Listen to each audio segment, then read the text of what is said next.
The year is 1597. The location is a narrow, terrifying stretch of water off the southern coast of Korea. The air is thick with the smell of salt and impending death. On one side, the horizon is black with wood and sail. The Japanese Imperial Navy has arrived. Over 300 warships, carrying thousands of battle-hardened samurai and musketeers, are cutting through the waves.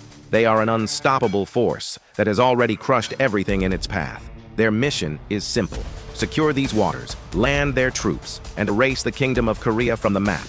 Standing in their way is a ghost. On the other side of the strait, bobbing alone in the violent current, are 13 battered ships. They are rotting, undercrewed, and commanded by a man who was tortured by his own king just weeks before.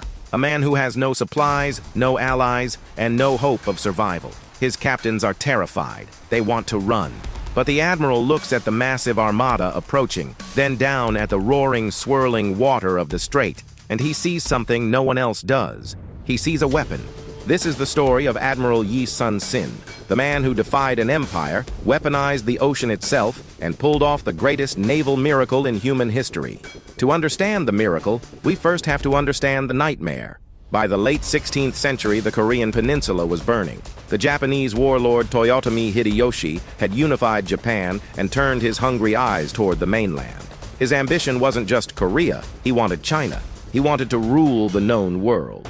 When the Japanese invasion, the Imjin War, began, it was a slaughter. On land, the battle-hardened samurai, veterans of a century of civil war, tore through Korean defenses. They had muskets, a technology the Koreans hadn't mastered, and they marched up the peninsula like a wildfire.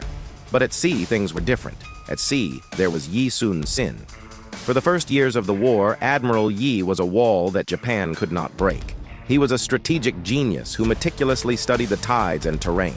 He even deployed the legendary turtle ships, ironclad dragon-headed monsters that breathed fire and rammed Japanese vessels into splinters. Under his command, the Korean Navy was undefeated. So, how did he end up with only 13 ships? Politics? Jealousy. Yi was too good. His popularity made him enemies in the Korean royal court. Rival commanders and corrupt officials whispered poison into the king's ear, claiming Yi was arrogant, potentially treasonous. In a tragic twist of fate, the Japanese utilized a double agent to feed false information to the Korean court, luring the Navy into a trap. When Yi refused to sail into the obvious trap, he was arrested for disobeying orders. The savior of Korea was stripped of his rank, dragged to Seoul in chains, and tortured until he was nearly dead. He was replaced by a political appointee, a man named Won-gyun. The result was immediate catastrophe. Won-gyun took Yi's invincible navy, over 150 ships, including the mighty turtle ships, and sailed them directly into the Japanese trap. In a single battle at Chilcheolyang, the entire Korean Navy was annihilated. The pride of the nation, the years of work, the turtle ships, all gone to the bottom of the sea. Korea was defenseless. The king, realizing his mistake too late, desperately reinstated Yi Sun-sin. But when Yi arrived at the southern coast to take command, he didn't find a fleet. He found wreckage. He found desolation. He scraped together what was left: 13 standard Panoxion warships. No turtle ships, no reinforcements, just 13 wooden hulls and a handful of terrified sailors. The king sent a message to Yi, essentially saying, "The navy is finished. Abandon the sea, join the army on land." It was a sensible order. Fighting at sea was suicide. But Yi sent a letter back, a letter that has echoed through history. He wrote, "Your Majesty, I still have 12 ships. As long as I am alive, the enemy shall not pass." He actually managed to find one more ship later, bringing the total to 13. But the sentiment remained. He wasn't running. He was going hunting. Yi knew he couldn't win a fair fight. If he met the Japanese fleet in the open ocean, he would be surrounded and destroyed in minutes. He needed an equalizer. He found it at Myeongnyang.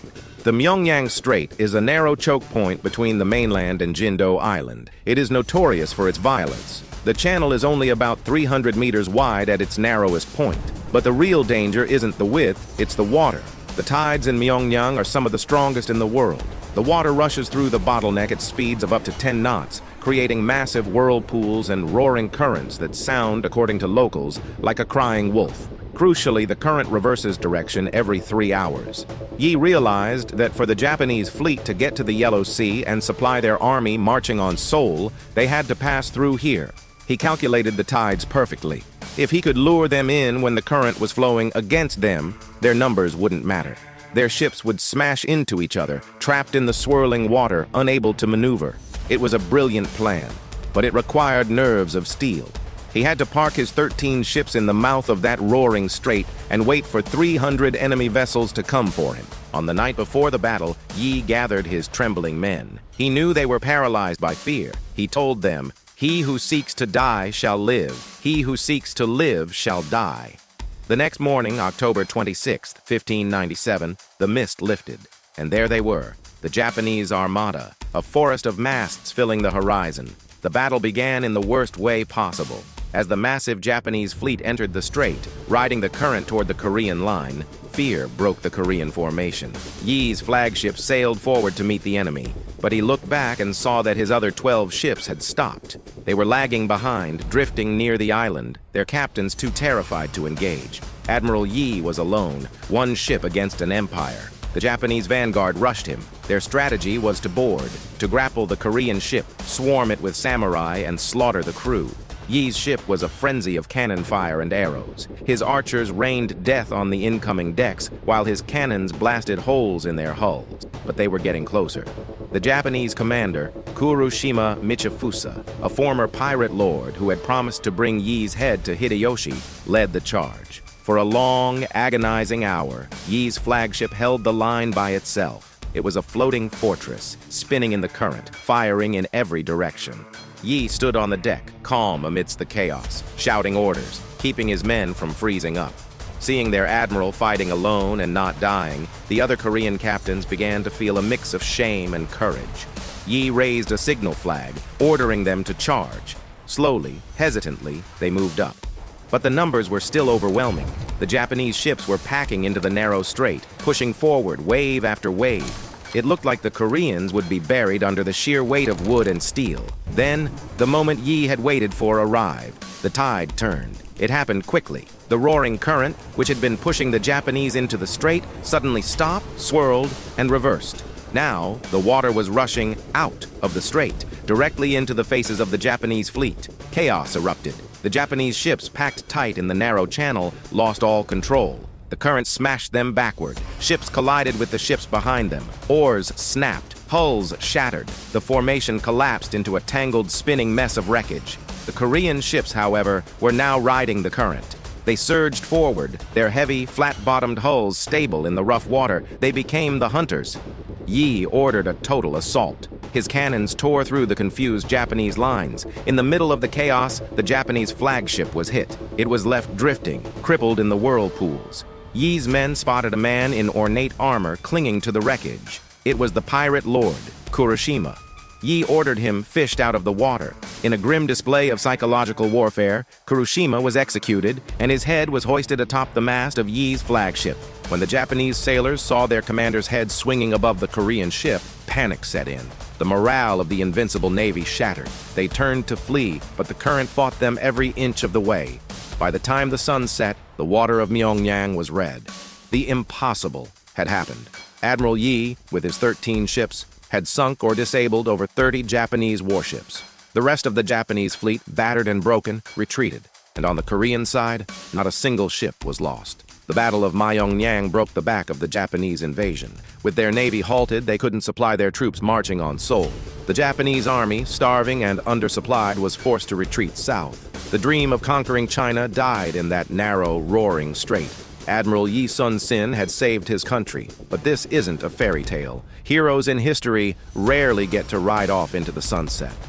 A year later, in the final battle of the war, the Battle of Myeongnyang, the Japanese were trying to evacuate their remaining troops to go home. Yi was there to stop them. He wanted to ensure they never thought of returning. As he stood on the deck, beating the war drum to urge his men forward, a stray arquebus bullet struck him in the chest. It was a fatal wound. He knew he was dying, but even in death, his only thought was for the battle. As he slumped to the deck, he grabbed his nephew and whispered his final order. "The battle is at its height. Do not announce my death." His son and nephew covered his body with a shield, and they beat the drum.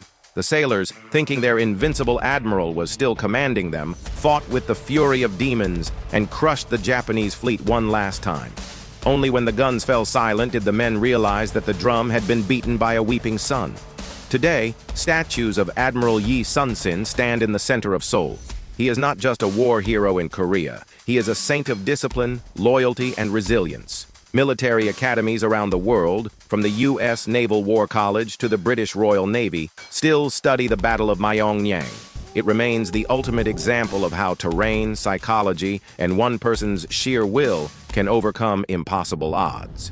Yi Sun-sin proved that numbers are just numbers. When the world tells you it's over, when the odds are 300 to 1, and when the current is against you, you don't surrender.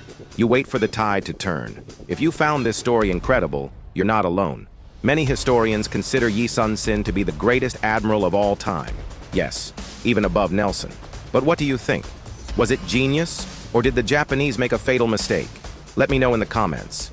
And if you want to uncover more lost chapters of history, stories of underdogs, empires, and the people who broke them, make sure to subscribe and ring the bell. We have a lot more history to explore. Thanks for watching.